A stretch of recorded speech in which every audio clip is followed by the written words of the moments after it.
Senhoras e senhores, creio que minha tela já está compartilhada com vocês. Vocês me ouvem 5-5. Pelo que eu estou vendo aqui, todo mundo aqui já conhece a dinâmica aqui desse nosso encontrinho aos fins de semana. E eu já vou iniciar explicando qual vai ser a dinâmica de hoje, ok? Estou aqui tomando meu café. É por isso que eu não disponibilizo a gravação, porque é tudo muito informal, né? A nossa ideia aqui é mais bater um papo, por isso que é uma aula dialogada, obviamente. Eu vou transitar entre os slides aqui e a cada slide eu vou pontuando algumas situações, algumas chaves para a prova, beleza? Qual que é o intuito do beabá? E é um beabá mesmo, senhoras e senhores. É para aquela galera que tem ali mais dificuldade, né?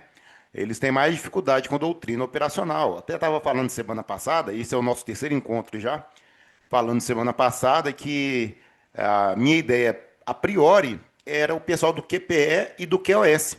Eles que mais me reportam dificuldades com doutrina operacional por não estar vivenciando a, as, a inteligência da doutrina operacional no dia a dia, né?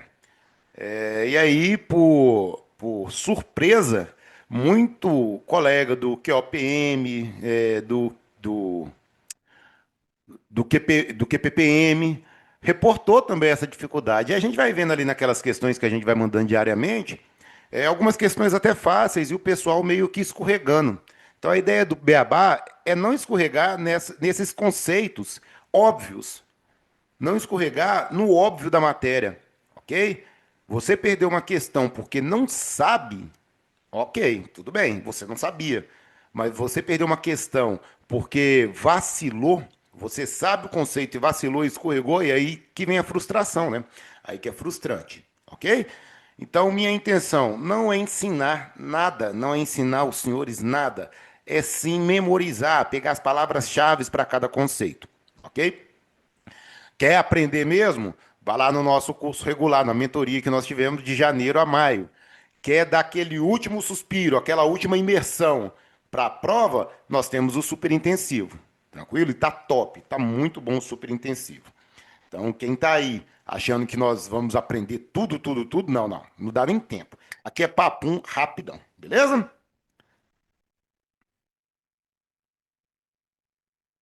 Eu vi aí na tela aí o Dutra. Prazerão te conhecer, viu, irmão? Se for o Dutra do Copom, né?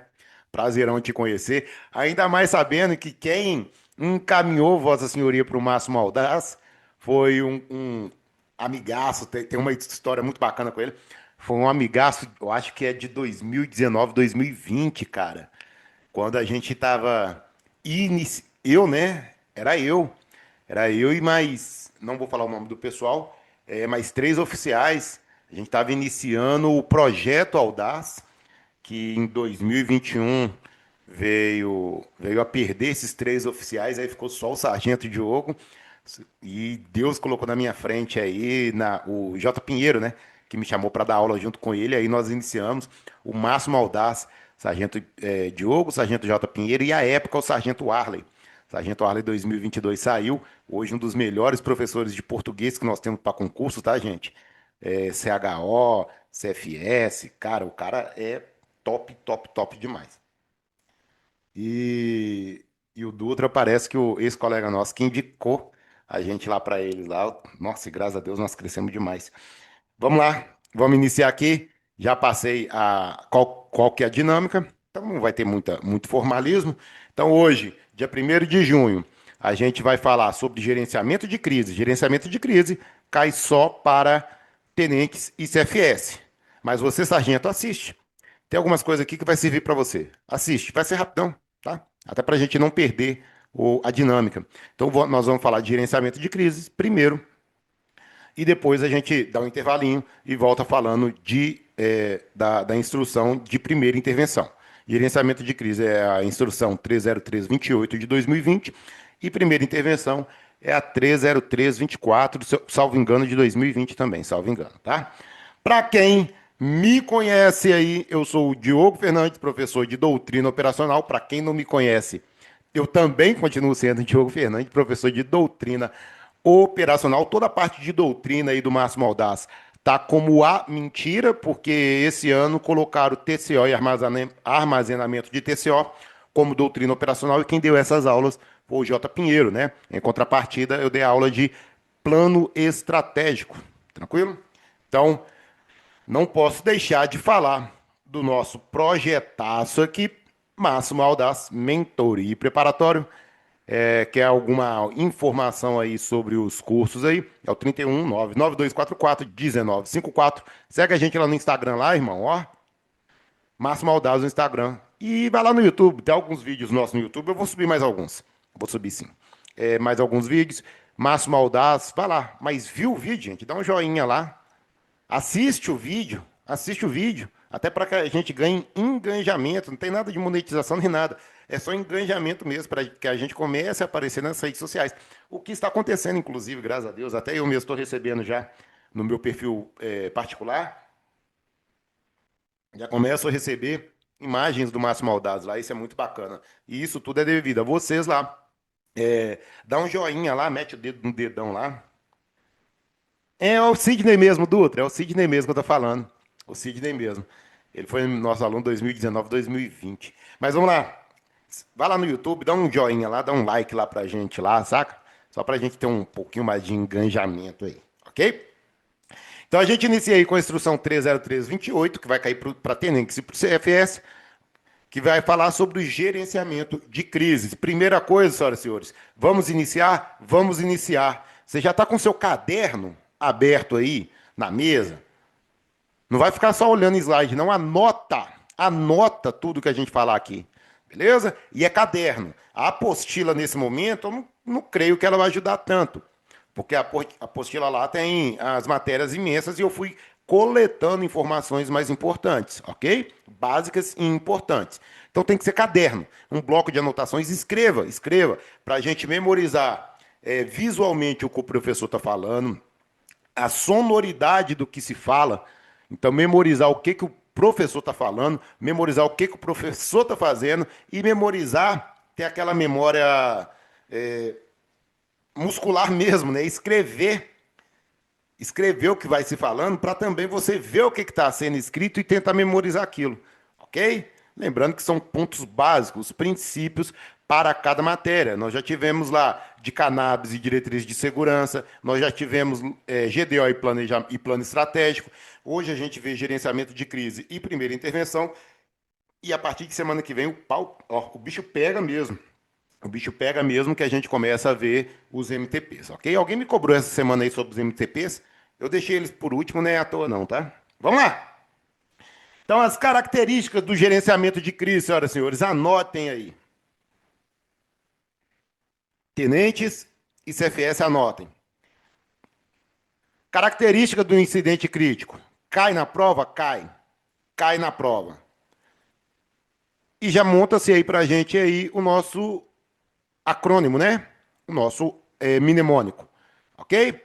Cai. Primeira característica, compressão do tempo. Segunda, ameaça à vida. E terceira, imprevisibilidade relativa. O que é isso? Na compressão do tempo, toda tomada de decisão vai ter que ser feita em curto espaço de tempo. A ameaça à vida, a vida é o elemento principal aí no incidente crítico, a preservação da vida, né? E a vida de modo geral, né? Da vítima, refém, do perpetrador, dos próprios policiais ali. E a imprevisibilidade relativa, atenção, sargentos, também cai isso para você na sua prova.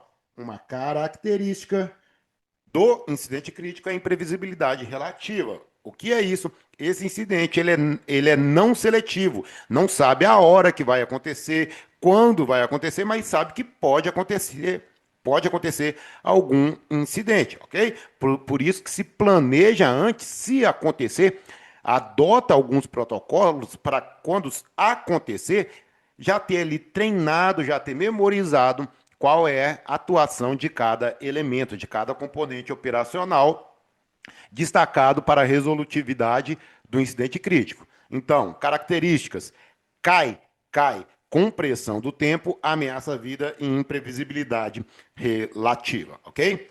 Na gestão do incidente, é isso, senhoras e senhores? Incidente crítico.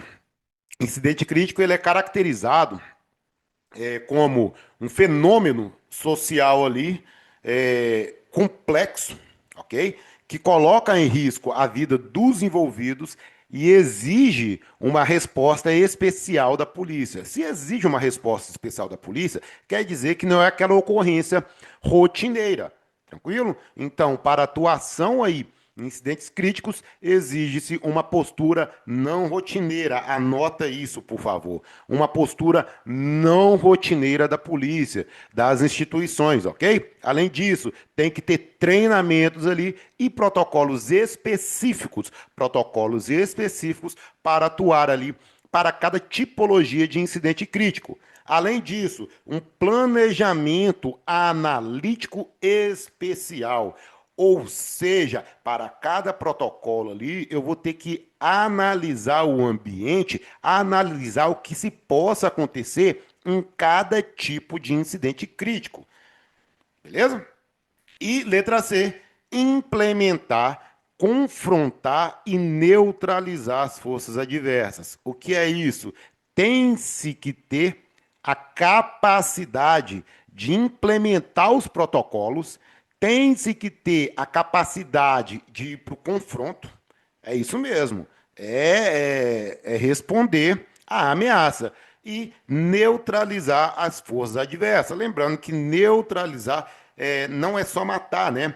É fazer com que, com que os perpetradores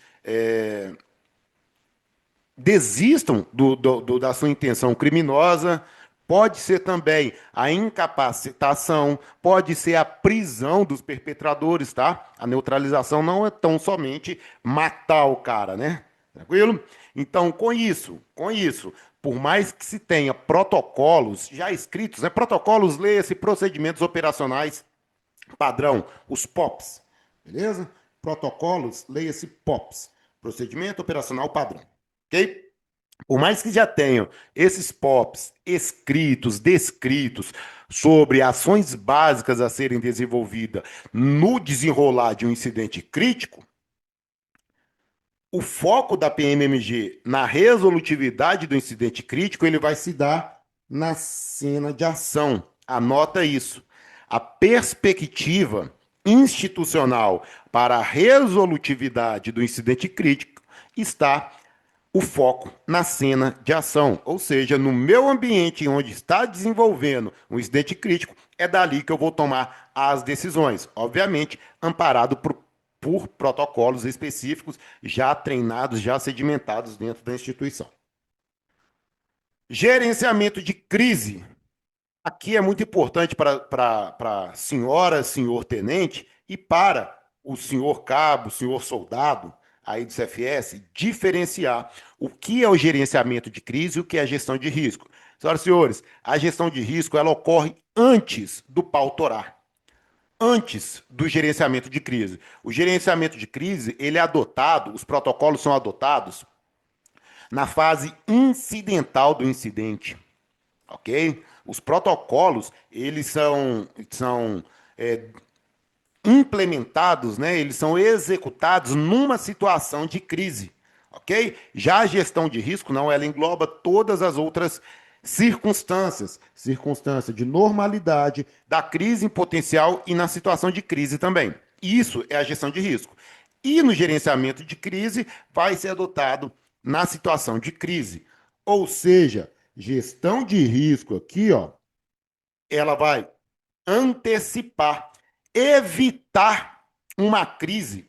Pode-se falar até que ela evita a adoção dos protocolos no gerenciamento de crise, porque se ela está evitando a crise, então a gestão de risco ela vai antecipar, vai evitar essa crise.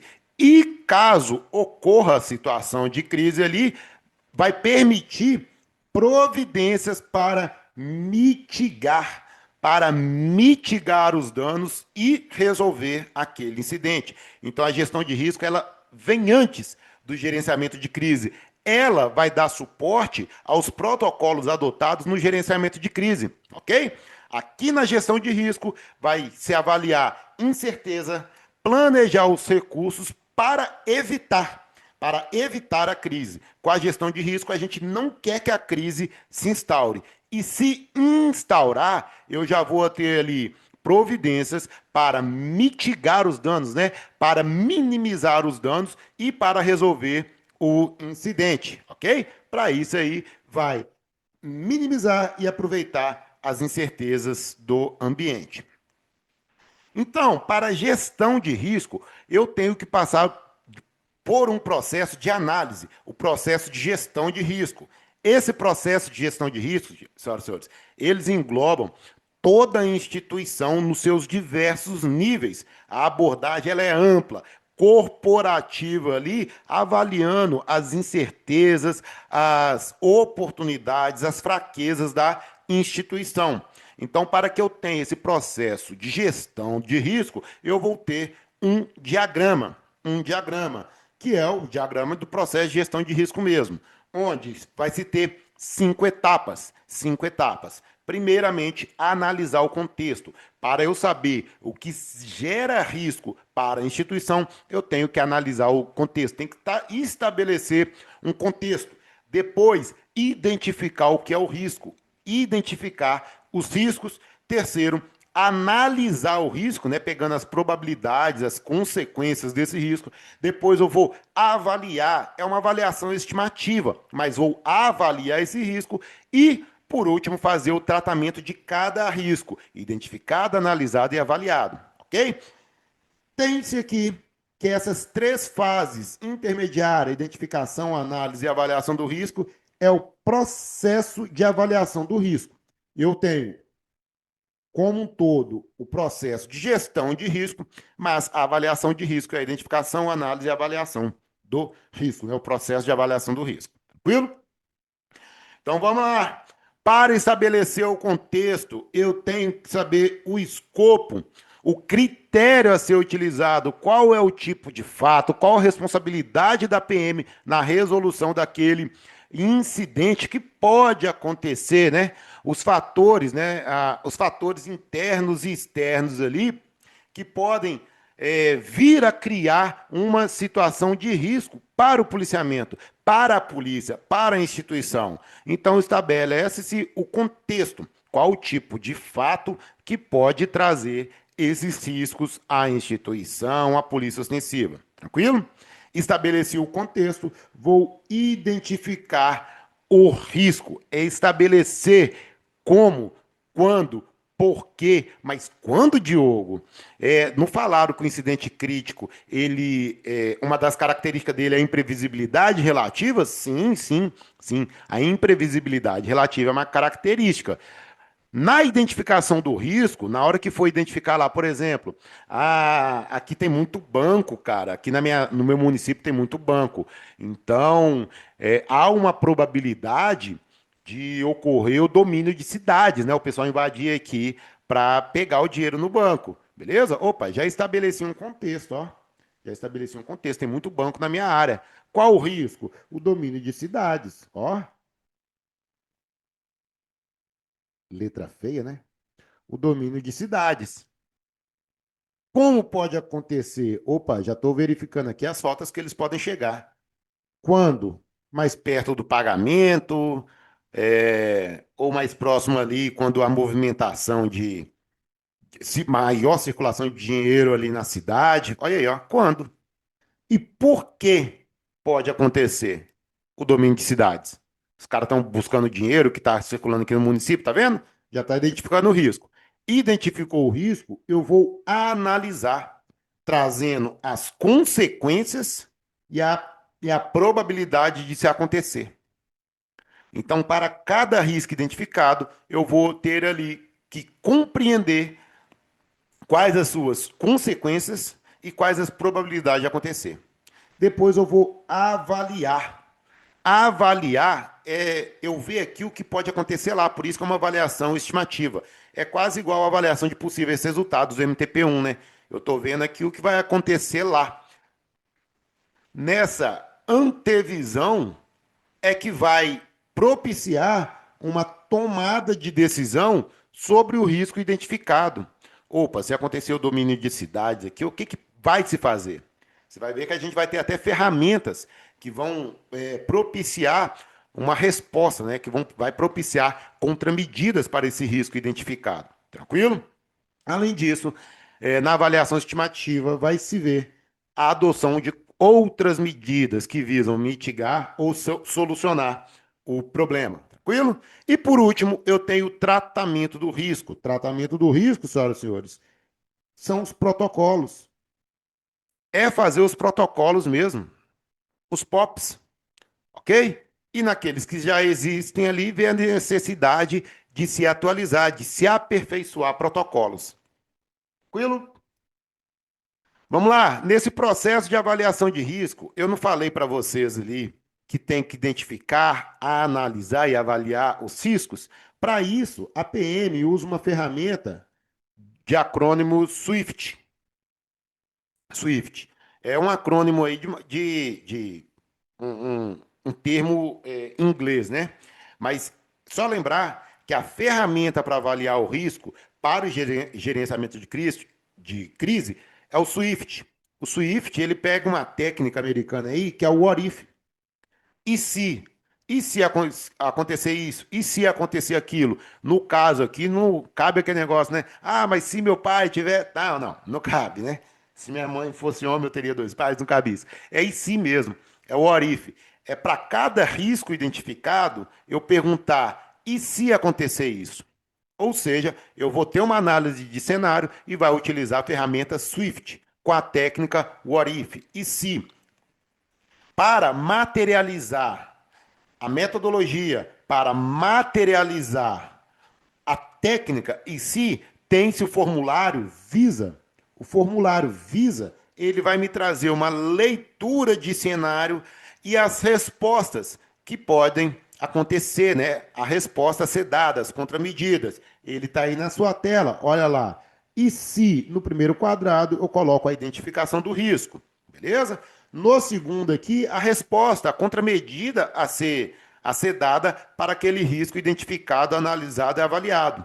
Ok? Depois eu venho aqui com a probabilidade a gente viu que está dentro da análise do risco, a probabilidade de acontecer, as consequências, né? Descrever as consequências, justamente porque na gestão do risco, um dos objetivos é mitigar os danos, eu consigo mitigar os danos só sabendo as consequências. E a recomendação é como se fosse uma observação para cada risco identificado.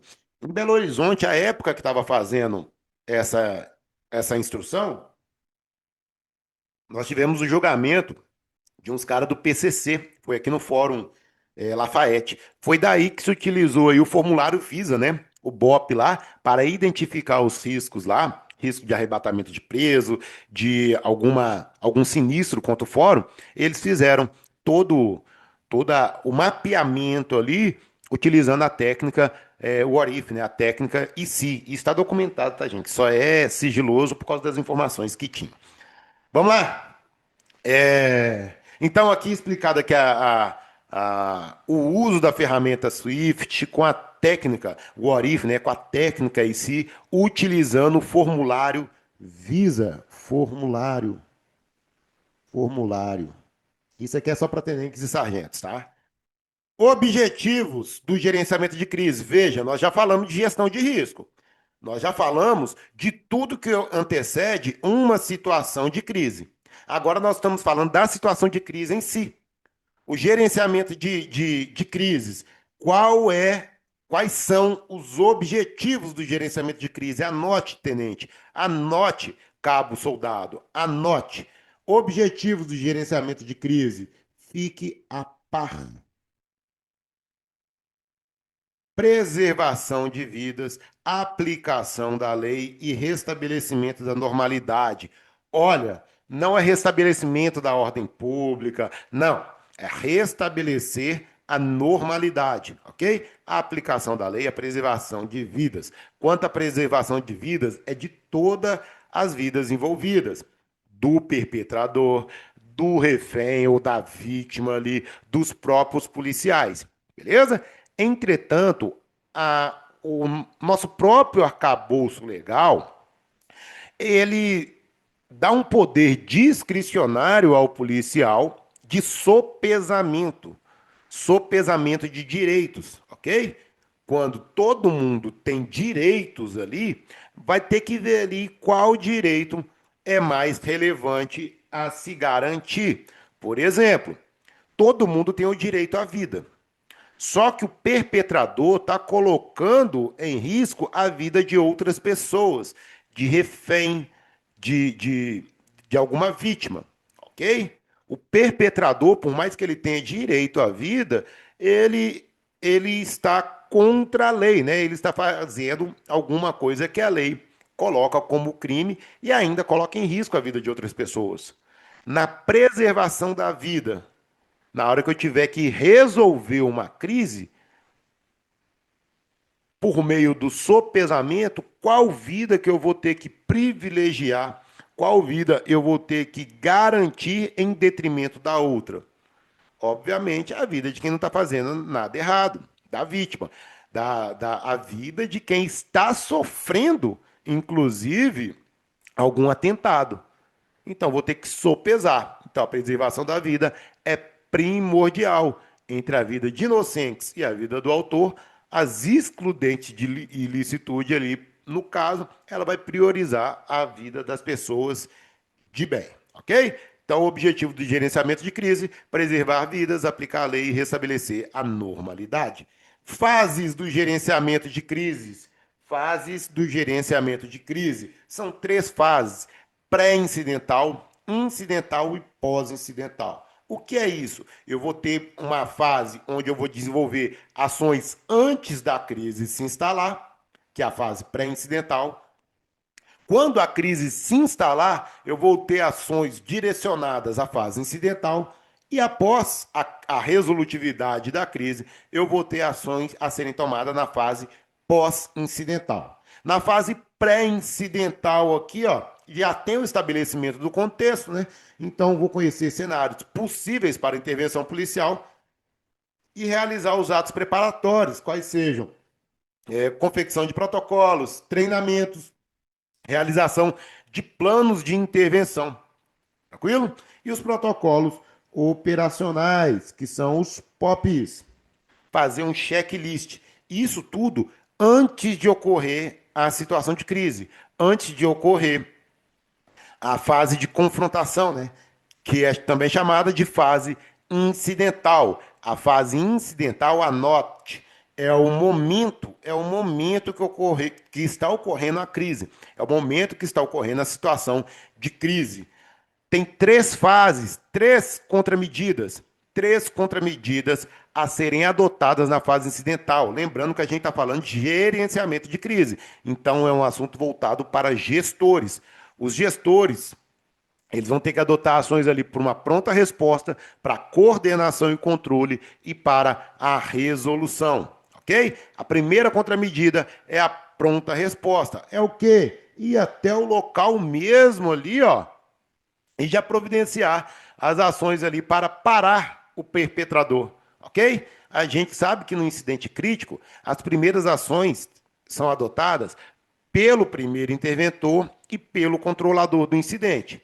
Aqui a gente vai focar nas ações a serem desenvolvidas pelo gestor do incidente crítico e pelo comandante da cena de ação, que a gente está falando de gestão do gerenciamento de crise. Tranquilo? Então, o comandante da cena de ação, ele é um componente operacional da gestão. Atenção, ele é um componente operacional da gestão. Vamos lá, comandante da cena de ação, oficial de maior posto ali, assumindo uma autoridade de linha, uma autoridade hierárquica. Isso aqui é importante para os sargentos também, tá? Tá meio que alinhado com a instrução de primeiro interventor, ok? Comandante da cena de ação, autoridade de linha, autoridade hierárquica. É ele que vai tomar a decisão. Diogo, quem vai tomar a decisão? O comandante da cena de ação. Ele que vai emitir ordens ali para a intervenção em nível de alternativas táticas. Nível de alternativas táticas, tenentes. Nível de alternativas táticas, cabo, soldado. São, ele é meio que paralelo ao nível de uso da força, né? Lá no MTP1 eu não tenho lá o nível de uso da força ali condizente ao nível de comportamento do abordado. Aqui, para o gerenciamento de crise, eu vou ter alternativas táticas a serem tomadas pelas equipes táticas, pelos policiais do BOP, beleza? As alternativas táticas elas vão ser colocadas em prática de acordo com o nível do perpetrador, de comportamento do perpetrador, ok? Mas fato é, tanto para tenentes, sargentos, cabos, soldados, gravem que o comandante da cena de ação é a autoridade de linha, ele é responsável pela tomada de decisão e ele que vai emitir ordens sobre os níveis de intervenções de uso de alternativa tática para aquele incidente. Tranquilo? Tenentes, sargentos, cabos, soldados, abram os ouvidos para mim. O gestor do incidente crítico. O gestor do incidente crítico. Qual é a função dele? Selecionar as equipes táticas ali, os recursos, os especialistas, de acordo com a tipologia do incidente. De acordo com a tipologia do incidente. O gestor do incidente crítico, ele vai assessorar o comandante da cena de ação na tomada de decisão. Ok? Rascunhou isso aí, escreveu isso aí? Ele assessora o comandante da cena de ação na tomada de decisão. Agora, sargentos, tampem os ouvidos. Tampem os ouvidos. A informação aqui agora é somente para tenentes e para o CFS. Beleza? Tenentes e CFS. Gestor do incidente crítico para o gerenciamento de crise, para a instrução de gerenciamento de crise. É qualquer militar do BOP. É qualquer militar do BOP ali, de maior posto ou graduação, que esteja ali na cena de ação. Ok? Pode cair, inclusive, no comandante do BOP. O comandante do BOP ser o gestor do incidente. Mas para a instrução de gerenciamento de crise, qualquer militar do BOP ali, de maior posto ou graduação. Pronto. Sargentos podem voltar a me ouvir aqui. Olha, ainda na fase de pronta resposta, tá? Na fase de pronta resposta, tem que se definir quem tá mandando na porra toda. Quem que tá no comando. A definição dos perímetros. Perímetro tático imediato, perímetro tático imediato, perímetro tático externo. Tem que se definir o perímetro. E já montar o posto de comando. Tem que estabelecer um fluxo de informação. Ou seja, anote. Um militar, que vai ser o homem de ligação entre os três perímetros. Ou seja, ele vai transitar entre os três perímetros. Ele é o leve trás, ele que vai levar e trazer as informações. Tranquilo?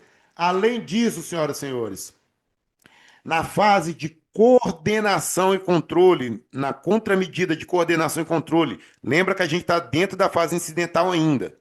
Na contramedida de coordenação e controle, tanto o comandante da cena de ação quanto o gestor do incidente crítico, eles vão designar um comandante para cada perímetro.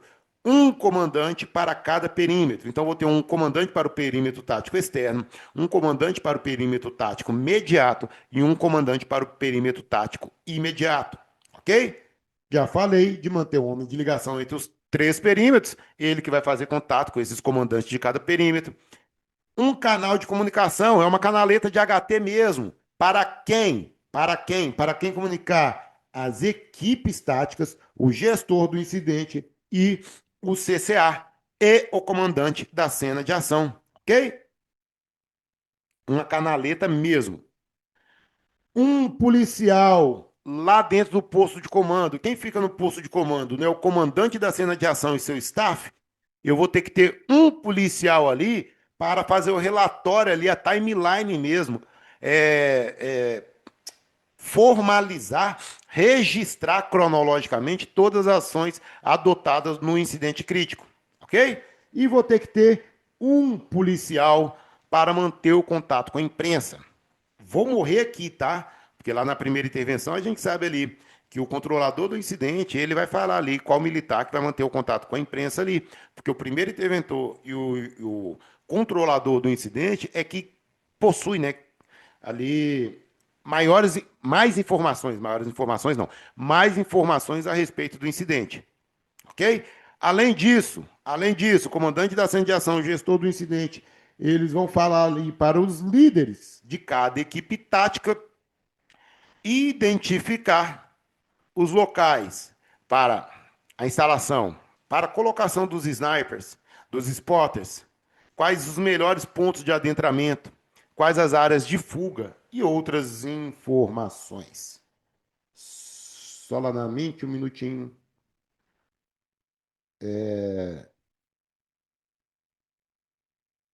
Tá. Tô vendo aqui que o pessoal. Só mandar um. Brum, brum, brum, brum. Colega que tá na onça aqui. Vamos lá. Dando continuidade, então. Resolução.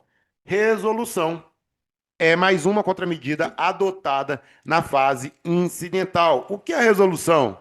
Empregar as alternativas táticas. Emprego das alternativas táticas, de acordo ali com a evolução da crise. Eu vou ter a negociação técnica, a negociação tática, eu vou ter o uso de técnicas e tecnologias não letais, eu vou ter o tiro de precisão ou a entrada tática, né, como alternativas táticas. Então, na resolução, é o emprego das alternativas táticas. Já na fase pós-incidental, tem-se ali as providências a serem adotadas após a crise. Houve a resolução da crise, né? Seja ali com a neutralização das forças adversas, houve a resolução da crise. Agora, as providências posteriores, quais sejam? Preservação do local do crime, registrar a ocorrência. Quem vai registrar a ocorrência? Quem vai registrar a ocorrência? O primeiro interventor, está lá na instrução 30324, ok? Se necessário, a adoção das medidas de polícia judiciária, divulgação seletiva e programada das informações, se necessário, por mais que ela esteja dentro da fase pós-incidental, ela é adotada em todo o processo, né? O CCA, ele já deve ver ali quais são as informações que podem ser divulgadas ali durante o processo. Lembrando que a opinião pública ela vai ser formada pela perspectiva que ele se tem, não pelo fato real, ok? O sucesso ou não do gerenciamento de crise aqui, ó, ele vai afetar diretamente a imagem institucional. Por isso, essa importância aí da divulgação seletiva e programada das imagens, das informações. Senhoras e senhores, muito importante, um militar do time tático que vai ter o controle sobre a arma de fogo utilizada pelo perpetrador. E por que isso? Se está escrito, tem história, né? Por muitas vezes, no sanhaço, um monte de gente participando ali do incidente crítico. Cadê a arma do perpetrador? Então agora eu tenho uma responsabilidade para um militar do time tático. Então é um militar da equipe tática que vai ficar sob controle da arma de fogo utilizada pelo perpetrador. Ok? Então eu trago aqui um resumão para os tenentes, para os CFS, para os cabos-soldados, um resumão aqui sobre as fases do gerenciamento de crises e as contramedidas. Na pré-incidental, no caso de normalidade, identifica os riscos, faça protocolos, os POPs, né? E treina. Na crise, eu tenho a pronta resposta, eu tenho a coordenação e controle e a resolução, que é o emprego das alternativas táticas. E na normalidade, a preservação do local de crime, o registro e a seleção programada da informação. Tratando agora tão somente de alternativas táticas, eu fui colocando um do lado do outro para que vocês possam ter a concepção visual do que é o uso das alternativas táticas e como que ela está ali pareia com o uso da força lá do MTP1, tranquilo? Então, como nível ali da alternativa tática, nível primário é a negociação técnica. Ela é a primeira alternativa tática a ser utilizada nos incidentes críticos, em situação de risco, no gerenciamento de crise. Ela é a primeira alternativa tática. E o que é a negociação técnica? Processo de convencimento para que o perpetrador se renda. De maneira pacífica, obviamente. Beleza? Depois, eu tenho a negociação tática, que vai estar ali, inclusa ali, no nível secundário e terciário do emprego das alternativas táticas, né, no uso das alternativas táticas. O que é essa negociação tática? Ela vai ser utilizada como suporte a outras alternativas. Então, ela vai ser usada como suporte ao uso de técnicas e tecnologias não letais e até também do nível terciário, que é o tiro de precisão, a entrada tática.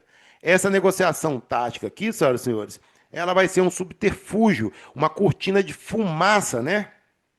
Para garantir ali a utilização de outras alternativas. Beleza? Nessa negociação tática aqui, o perpetrador ele vai fazer exigências. Atenção que isso cai muito na prova, tá? O perpetrador vai fazer exigências substantivas, aquelas que ele não consegue obter por meio próprio. Ele vai ter que pedir alguém. Okay? Vai ter que pedir quem? O negociador, que é o negociador que está em contato com ele.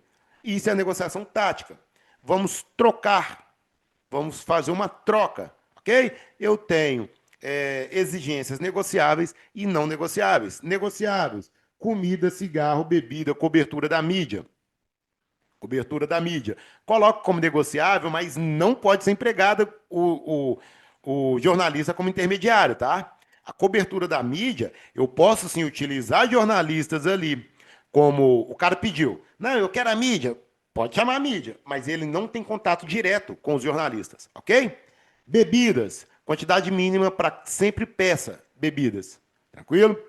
Mas não é para envenenar a bebida. Cigarros também, repassados um de cada vez ali, repassados um de cada vez. Os cigarros, comida, pode ser feita ali também, para que o negociador ele tenha confiança, né? Ele ganha confiança ali do perpetrador. Regra geral, nunca conceder uma exigência negociável sem antes receber algo em troca. Tranquilo?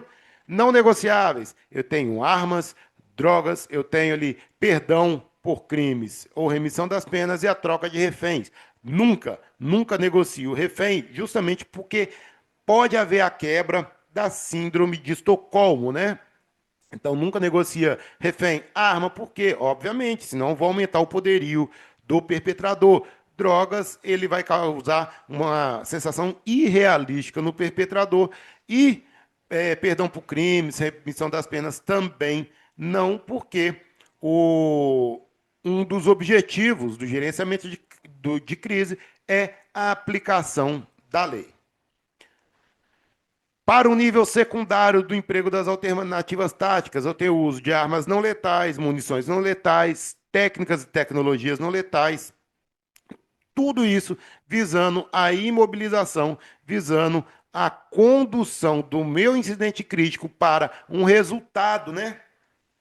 Para um resultado satisfatório, onde se utiliza menor lesão ali ao perpetrador, né? A depender do nível de comportamento do perpetrador. Então, vou ter técnicas e tecnologias não letais, né? Munições e equipamentos não letais, armas não letais, a INM, né? Armas de incapacitação neuromuscular, antigamente conhecida como pistola de emissão de impulsos elétricos. Além disso, munições não letais e equipamentos não letais, que são os equipamentos de proteção coletiva, equipamentos de proteção individual. E o nível terciário. O nível terciário que eu vou ter a entrada tática e o tiro de precisão. Em ordem, tiro de precisão e entrada tática. Senhoras e senhores, o nível terciário utilizado somente em situações extremas de risco iminente de morte ou lesões graves, né, ferimentos graves ali. Eu vou ter o tiro de precisão, que é a incapacitação instantânea realizada ali pelo disparo do sniper, e vou ter a entrada tática, que é a entrada da equipe tática ali para a resolução do incidente crítico. Senhoras e senhores, entrada tática é a alternativa de maior risco, né? Porque está ali dentro do ponto crítico. Lembrando que o ponto crítico é onde está o perpetrador, a vítima, a bomba, o fato ameaçador da, da, do incidente crítico. Então, temos todos aqui, todas as alternativas táticas, e ilustrado como que a negociação tática que serve de cortina de fumaça para a entrada tática, o tiro de precisão e a utilização de instrumentos de menor potencial ofensivo, ok? Comparando um com o outro, eu tenho com o perpetrador cooperativo a negociação tática para um resistente passivo ou resistente ativo com agressão não letal. Eu vou ter a utilização de instrumentos de menor potencial ofensivo e para o resistente ativo, eu vou ter a entrada tática, o tiro de precisão. Para o nível secundário e terciário do uso das alternativas táticas, eu vou ter como subterfúgio, como cortina de fumaça, a utilização da negociação tática. Ok? Senhoras e senhores, aqui a gente finda gerenciamento de crise e vai começar o show do milhão. Os senhores podem participar aí no chat aí, fiquem à vontade aí. A gente vai colocando algumas afirmações, vocês vão falando se é verdadeiro ou falso. A compressão do tempo, a ameaça à vida e a imprevisibilidade relativa são características dos incidentes críticos? Responde aí para nós. Verdadeiro ou falso? Boa. Verdadeiro, né? Cai. Cai. Cai. Três principais características do incidente crítico. Compressão do tempo, ameaça à vida e imprevisibilidade relativa. 2. O gerenciamento de crise busca evitar que o incidente crítico ocorra. O gerenciamento de crise busca evitar que o incidente crítico ocorra. Verdadeiro ou falso? Excelente, excelente. Beleza? A gestão de risco é que busca que o incidente crítico ocorra, né? São fases antecipatórias, preparatórias. 3. A gestão de risco permite a PMMG se antecipar a eventos críticos, reduzindo suas consequências ou impedindo sua ocorrência. Aí, ó, acabamos de responder, hein? Muito bom, muito bom, muito bom. Verdadeiro. Um objetivo central ali é mitigar e evitar que a crise ocorra, né? Da gestão de risco, tá, gente? O objetivo da gestão de risco, não do gerenciamento de crise. 4. A fase incidental do gerenciamento de crise é composta pelas etapas estabilização, comunicação e negociação. Essas aí são as contramedidas da fase incidental? São três contramedidas da fase incidental. São essas aí, estabilização, comunicação e negociação? Marca aí, verdadeiro ou falso, verdadeiro ou falso. Falso, falso. Lembra lá, as três contramedidas da fase incidental. Na fase incidental, que é a fase de confrontação que o bicho está pegando mesmo, para o gestor, quer-se a pronta resposta, coordenação e controle, onde vai ter que designar um militar para comandar cada perímetro, um comandante para cada perímetro, né? Um militar para servir ali como homem de ligação entre os perímetros, beleza? Pronta resposta, coordenação e controle e resolução. 5. A negociação tática. A negociação tática é a primeira alternativa tática a ser empregada, inclusive em situações de potencial uso da força letal. A negociação tática é a primeira alternativa a ser empregada. Verdadeiro ou falso? Joga aí na tela. Boa, boa. Falso, porque é a negociação técnica. É a negociação técnica. 6. A análise de risco envolve compreender as consequências e as probabilidades dos riscos identificados. Lembra lá, a análise do risco está dentro do processo de gestão do risco. Processo de gestão do risco, né? Eu vou ter lá o estabelecimento do contexto, eu vou ter a identificação do risco, eu vou ter a análise do risco, eu vou ter a avaliação do risco e vou ter o tratamento do risco. Na análise do risco, eu vou compreender as consequências e probabilidades. Verdadeiro, positivo. Muito bom, senhoras e senhores. Muito bom. Em uma crise, armas e drogas são exigências não negociáveis. Verdadeiro ou falso?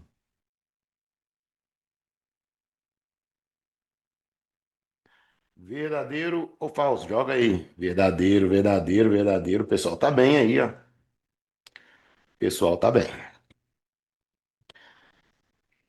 Vou falar com você que tem uma vizinha que as paredes aqui do condomínio são muito finas, né? Aí tem uma vizinha que não gosta que eu dou aula, não. Aí toda vez que eu dou aula, ela coloca a caixa de som dela pro lado de fora pra tentar me atrapalhar da aula pra sair pra vocês, né? Que tá tocando música. Mas meu microfone é condensado. Se tiver é, 1 metro de mim aqui, você não consegue ouvir. Vamos lá, senhoras e senhores. Sim, vamos lá. É assim, são exigências não negociáveis, armas e drogas, tá? 8. O comandante da cena de ação é o oficial de maior posto presente e autoridade de linha durante a crise. Verdadeiro ou falso? Verdadeiro ou falso?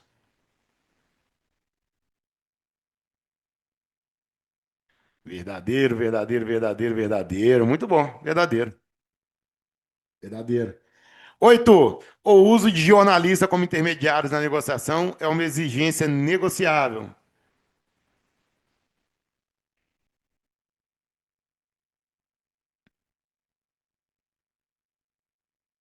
Olha que interessante, né? Vamos lá. É falso. Por que é falso? Como intermediários. Entretanto, o uso de jornalista é uma condição negociável, é uma exigência negociável. O cara pode pedir, eu quero imprensa, beleza. Mas, como intermediários, não deve ser usado, não deve ser empregado. Interessante, né? Peraí. Ah, como intermediários é uma exigência não negociável, né? Por isso que é falso, tá certo. 10. A fase pós-incidental envolve o debriefing e o levantamento das lições aprendidas. A fase pós-incidental envolve o debriefing e o levantamento das lições aprendidas. Boa, verdadeiro, verdadeiro. Excelente, excelente, excelente. 11. Técnicas não letais só podem ser utilizadas após esgotadas todas as alternativas táticas.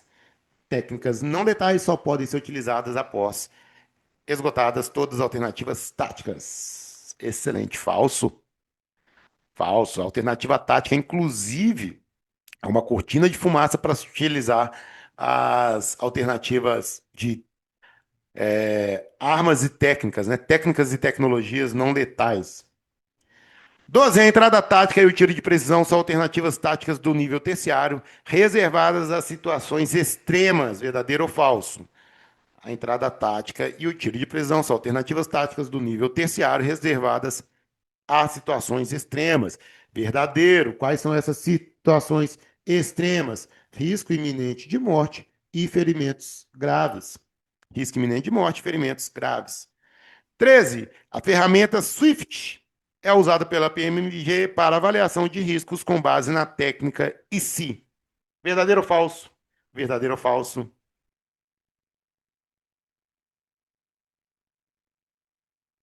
Verdadeiro, né? E qual formulário que se utiliza? Formulário VISA, né? Para empregar a técnica IC.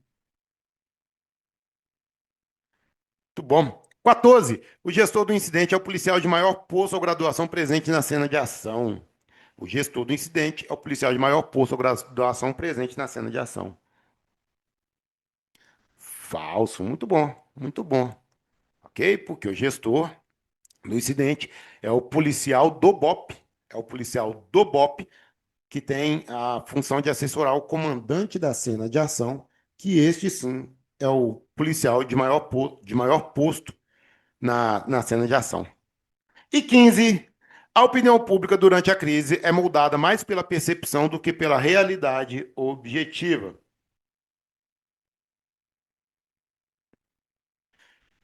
Boa!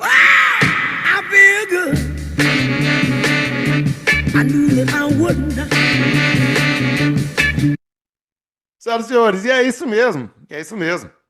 Por isso que tem essa, por isso que tem lá durante todo o processo a seleção programada das informações e imagens que vão ser difundidas, né? Porque justamente isso, a percepção a percepção da população ali conta muito mais do que as ações a serem desenvolvidas, né? O sucesso ou não do gerenciamento está intimamente ligado ali a essa percepção, ok?